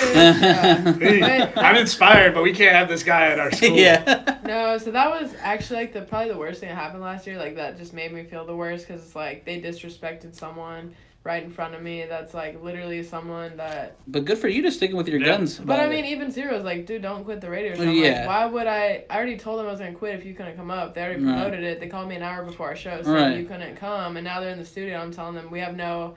Discrimination policies against guests at all. Yeah. And if you want to create one, you can't do it right now. So it's just more like they're younger than us. They know the fuck's going on. They're not from Houston. They don't know anything about the industry. None of it made sense the way it None of it made sense. And half of them were graduating. It's just Rice kids. I didn't go to Rice, but my DJ partner does. Yeah. And he did. And he actually works in the physics department. So my Bounce and Turn co-founder. Hey, I know a chemist. Oh, really? Science going on. He's a science policy man. Yeah. But, it's just like, we're just like, you know what? He was up there 8 years, I was up there 3 years. Yeah. And it's like, you've literally brought worse people to us. Like, we've interviewed Juicy J, like, all these other, like, problematic people. Right. That would be considered targeting rap and a local rapper when he actually didn't even do anything. Right. So, and it got dropped overnight. Exactly, It's like a publicity thing. Right. So. I wanted to ask you, you seem to have seen that there's some roadblocks that have stopped Houston from succeeding as much as we could. You can keep those to yourself if you have to, but things you've seen, But do you think it's something that we're gonna bounce out of quick or soon, or is it? No. I don't know. I don't actually. I guess I'm looking. That's a good question for both. Yeah, sorry. I'm looking for an optimistic viewing on the next maybe 3 years of Houston. Will has a different perspective than me, I'm sure, but because he's been around. He's been. You can answer first. The twerk video's going. Re-ask the question. See what he says. Oh, okay. Sorry. So she's kind of hinted that there's some roadblocks that are there and have been there for 20 plus years in the Houston scene. To help us come together and actually work. Do you think there's things that could remedy those roadblocks to make them go away here in the next 3 years? But do you see them disappearing eventually, or are they things that are going to last? Man, have any disappeared at all? Yeah, I mean, over the 20 years. It's been a lot of reconciling, like with a couple of people, but it's gonna take time, man. 'Cause everybody want to be a boss. Everybody want to be their own boss, and one of the biggest Houston mentalities. Egos, man. Yeah. It's always that. So it's like, but you would know the humble ones. Yeah. You know what I'm saying? You'll know the humble ones. Yeah. But that's the main thing. It's like there's not enough. I don't know. Down to earth. Well, it sucks when you're not humble because it's like people don't want to work with you. So those people, they block themselves out. So that's the main thing. It's like there are a lot of people that want to work together and help each other out, but then you have like the other 20% that are just like, oh, nah, we're to Hollywood because we have some chains and right. we do coke all the time and we go to LA and And it's really a lot of the coke that's talking. I'm going to have to stop you there. I don't know if you know, cocaine's tight as fuck. No, it's not. I'm kidding. I'm not a promoter. No, he's talking shit. But you can bring it if you'd like to. No, I'm just kidding. No, you cannot. Jesus Christ, I'm Gary. anti-coke. But no, it's just like, it's just, you know, it's just people, you know, like they gotta fly out of town to do stuff. Like, you know, no one's really trying to stay here and work because there's a lot of hate. Right. And there's a lot of egos. And like, it's been going, there's a lot of beef. Everybody in Houston know. Everyone's always beefing. Everybody feel like they own. Like, right. Yeah. But they go. They're their own worst enemy. That has to be something that you kind of run across as a promoter as well. 15 miles out the county and nobody knows. Yeah, exactly. Like being a promoter, I mean, because I work with so many different people, you know, I get a list of people that they don't want to work with, and so I'm thinking, okay, well, why don't they want to work with them? Right. Or, you know, just with everyone, even, you know, like everybody eats or like whatever, it's okay. Who? Sounds and like that's collection. The thing. That's the thing I like about doing events, because I'm like, okay, like I fuck with all these people too. Yeah. So it's nice seeing like, okay, well, like it makes sense I'm working your event because we agree about certain types of people. And it's, you know, it doesn't make me think differently about those people as artists. Right. Like, I still like them, but it's just like someone just doesn't want to book them because their ego or personality. Yeah. Or they can't afford them, or those people like, you know. They're blocking their own blessings. They're blocking so. In your experience, do you feel like up and coming rappers have bigger egos than rappers that have already like set like a road for themselves? A lot, yeah. It's more. Yeah. Because they got, it's like, once again, I ain't just saying easy, but it ain't difficult. Right. You know what I'm saying? For them to get on. You know? There's more outlets. And there's more opportunity. With Bounce and Turn, dude, it's mostly like y'all don't know how to market yourselves. Right. Like that's what I care about. You know, it's like oh my god, people with egos, like that's okay. You'd missed your Megan Thee Stallion show if we talked about that. But it's like if you know how to actually, you know, register your music, distribute it, actually be a business person. Right. And you have a little bit of ego, that's fine. You know, like, as long as you know. Shit, if you got a little bit of business sense, you should have just a little bit. I'm posting my shit, I'm the shit. It's like, no, you're not the shit. Like, it's obvious. We're at a weird time where every artist, their Instagram page and their Twitter page, usually it's their Instagram though, is one of their biggest outlets to promote themselves. Yeah. So it's like, insert artist name, you're at insert artist name's own website pretty much when you go to their Instagram or you see their Instagram posts and the personality they put up. Right. And so then there's some people that it's like they really buy into the person they're putting out there on camera. So then they behind the scenes they start acting like a dickhead. Yeah. And like 5,000 of those followers are fake. Right. No, that's your most highly liked pictures. Most highly liked pictures are memes. No one's gonna go to your show because and no one's looking at the audience in your videos. Like people. I be tripping because how you can have more like on a video? How can you have more likes than views? Yeah. Yeah. Or even if you got like 8,000 followers and like 18 likes on every picture, like some ain't adding up. Okay, you got 100 and some thousand likes, but you ain't got nothing but 5,000 views. So you got to view your shit to like. The internet, like, and that's one thing. I got more views than likes though. Like you can't have no more. That's what I like about Instagram and like being in control of like media. I mean, literally, I don't watch TV. Like all that shit's brainwashing. You know, like I did. You know, I minored in some film stuff. A lot of people don't know that, but it's just like everything that you're in control of everything. Like, you can literally control how people view you based on Instagram videos, like buying people. And, like, with Bounce and Turn, I'm like, dude, I see through all that shit. Because you're literally not going to get any fans out there. Check this out. None of them are real. None of them are real. They ain't here. Man, we need to do us a series. I just heard us say something about filming. We're filming right now. Huh? What? I'm talking about real filming. Later. Real filming. Yeah. I just got an idea. Well, write it down or something. Yeah, I don't want you to forget. Not loud, no. Yeah, I don't want to get jacked, but I also don't want you to forget it. What are some people, or unless you wanted to talk about this film, I did. Okay. What are some people that you've both been around through your lifetime that have just like motivated or changed the way you think and hustle? Well, for me, my kids, you know. Yeah. Okay. Yeah. So, yeah. If you don't mind, how many and how old? I have two. That he knows of. One just turned 18. Lil Will. He graduated this year. Nice. And my 10-year-old. Okay. Lil Will rapping at all? Oh yeah, he rapping. Yeah. Okay. Nice. Yeah, he going. He Yeah, I'd say me. I mean, like my brother. Like. Yeah. He's a brainiac. Yeah. Like, he works with, like, robots that do brain surgery. Oh, shit. Did you see the robot that hit the half-court shot? No. She just said You robots saw that do brain surgery. Yeah, I'm sorry. No, hold on. I don't run into robots. You saw it, right? Yeah, but I'm gonna let you finish your brain surgery thing. But did you see the Steph Curry of robots? No, not yet. But he only got a standstill shot. I guess this will motivate me. So you're saying is he's easily defended? Yes, because you have to put the ball in his hand. But see, he picks it up, arcs it. Is this at the... No, it's not. This is in Japan, Toyota. Oh, yeah, I saw Toyota. I was like, this is not at the Toyota Center. OG Toyota Center. Ooh. Wet. Nothing but net. All right, that's motivating too. That is motivating as well. By robots. I'm motivated by robots and innovation and stuff. Yeah. But yeah, do you have the robots single?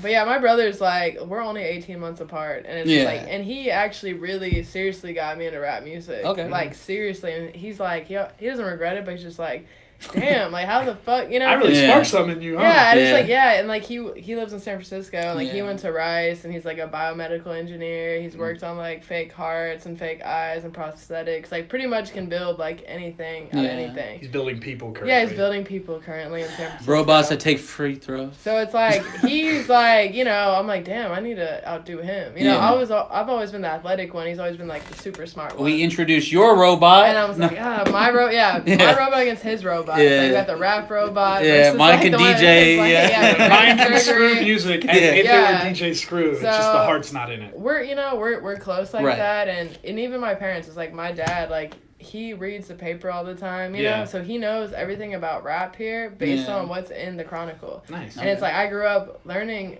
you know, about what events were going on in town. It's like, okay, by reading the paper. And my dad's like invested, and he's retired now, and he's just like super, like, he volunteered the other day and cleaned some warehouse, you know, Nice. like, he's just like, I'm just kind of bored and like whatever, and I'm just like, really now? But you listen to what I'm talking about, even though you don't know what the hell I'm talking about. Sweetie, it says here it's trade day. Yeah. So you know that. anything? I'm like, no, we can't bring up Trey's name, Dad. Not my family. Explain like I'm 5. Yeah, I'm like, wrong side of the family. But no, I mean, just my family motivates me. Yeah. Like, my family came from Germany through Galveston to Texas, and they were like poor peanut farmers. And I was like, damn, y'all got a ranch? It's like, because we were some broke ass immigrants. We didn't sell that shit. Built like, a ranch. Yeah, right. It's like, it's been there. Like, yeah.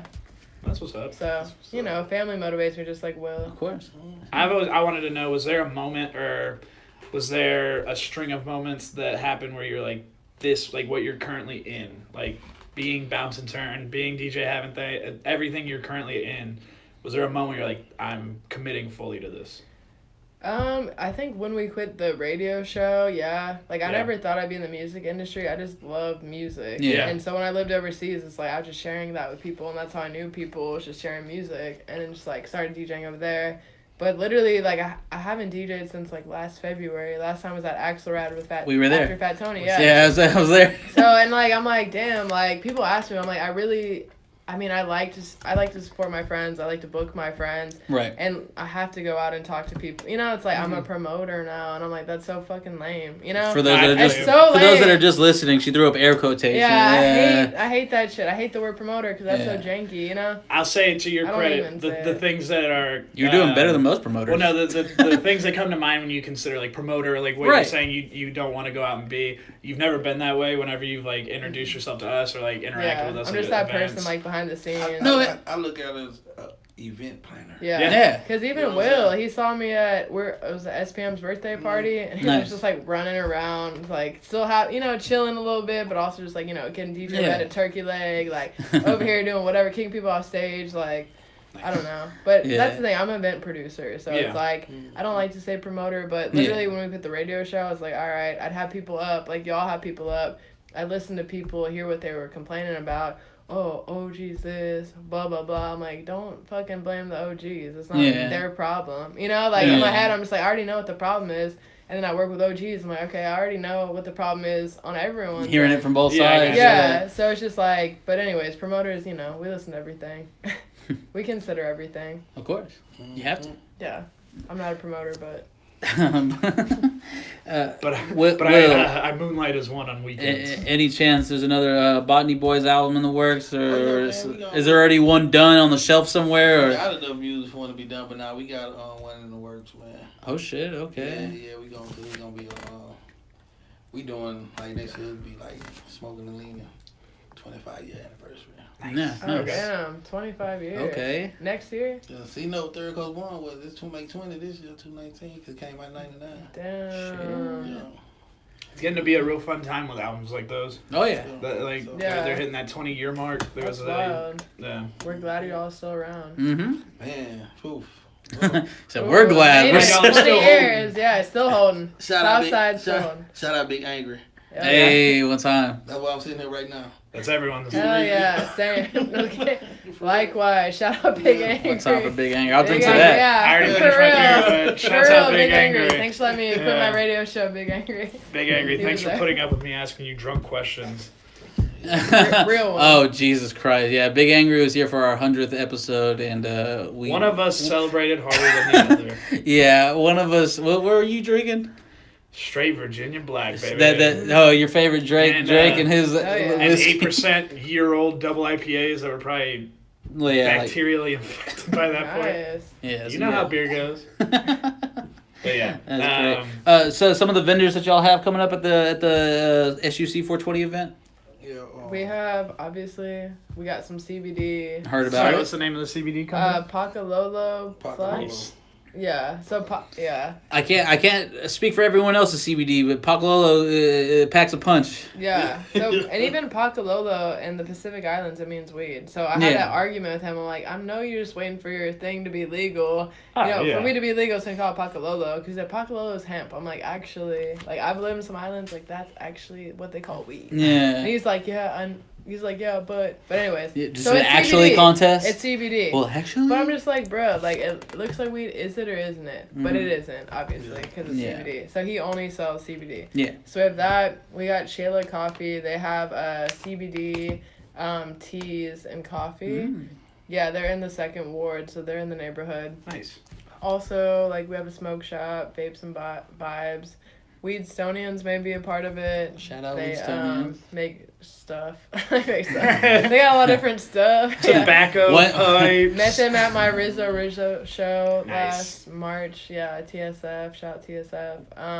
And then we have some taco guys making some lean sauce, which is his purple hot sauce. Yeah. Mm. And That it sounds got- amazing. Sounds Yeah. hot. And it's in a pint bottle. Yeah, Hey, yeah, there yeah. you go. So we just got a lot of, like, you know, Yeah, smoke on brand. friendly, Yeah. I on gotcha. brand food. Pretty Awesome. much food and some smoke, and then we have like Red Bull, Doritos. Yeah, They're gonna be setting up. Some beer. We got Oh, yeah. beer. We got Eureka Heights. One we time got for our buddies at I Eureka Love Heights. Yeah, so They're we the got nicest people in the St. world. Arnold. We'll be there on Sunday, right? Oh yeah, we'll be at Eureka Heights on Sunday. Okay, cool. Yeah, I love Eureka Heights. Food truck festival going on. Sunday. Yeah. Nice. We'll That's be. what I was told. We'll be at the Vintage Hip Hop Market. My That's bad. close. They're part of the breakdancing battle, so y'all Yeah. can come. Yeah, for sure. That's close. It That's is gonna be close. kinda. Okay, cool. Kinda. Eureka Heights. When Just is tell it- them yes. When's Eureka Heights? What is it? This Sunday?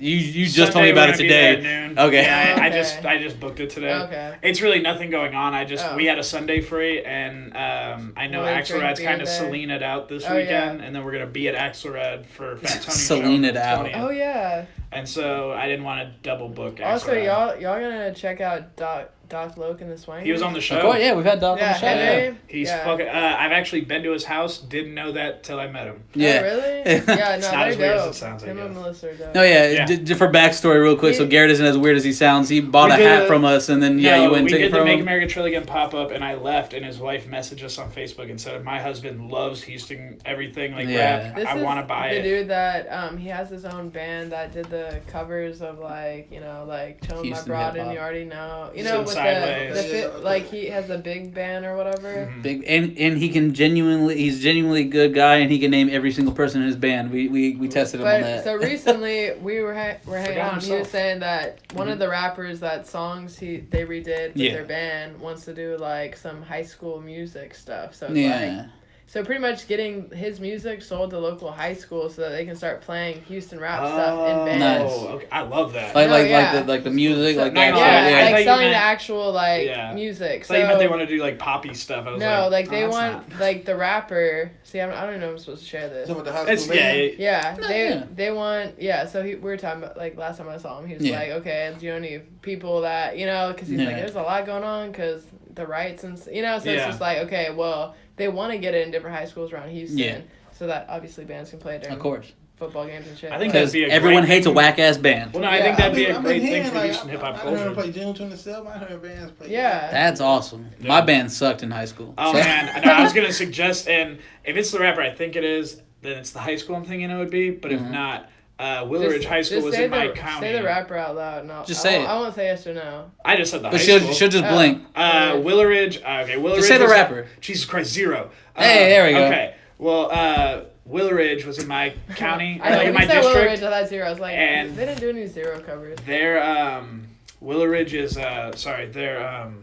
their band was always literally like 20 levels beyond everyone else in the district. Yeah. They just were better at playing the music. It looks like they're a little behind They now. played way cooler fucking music. No, I was just saying that'd be makes fitting sense. But I imagine there's a Willowridge. But it's pretty much what we all districts. want. So yeah. It's just a matter of legally doing it. Yeah, of course. And then there's a lot of There's a lot of that. There's a lot of legality and old tracks and that'd be cool. rights. Yeah. So they're fucking dope. Oh, yeah, remixing songs of like deceased artists. They gotta bring the bands back. Like, man, I was at I went to it was a couple of years ago. I went to Words and Homecoming. They played Sterling at Butler Stadium, and my sister, older sister, she went to Words, and so went up there. Sorry, the chairs are coming. Man, Words came out. Yeah. You know, man, they only had. I say, man, don't nobody participate in band no more. They barely made the W. Oh shit! It's lowercase. I was about to say lowercase W. Y'all did right. Look, then the drum major, he came out there marching when they first came out, and when they about to form the W, he threw down his the drum major, and went picked up a tuba.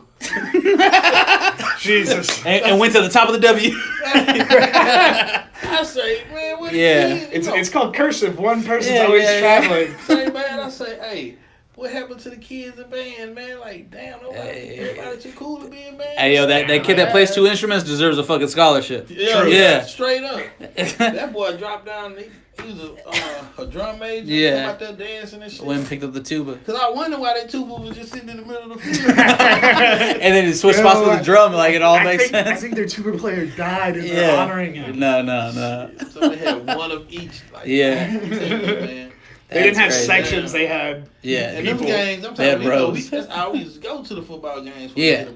Of course. Yeah. Then after the game, they come out the stadium playing without they getting on the bus. Killing it. Yeah, I'm not gonna lie. Willowridge for a long time was not very good at football. But goddamn it, they're banned. Everyone went to like every single one of their games because it was just so entertaining. Yeah. Do they even still have Battle of the Bands?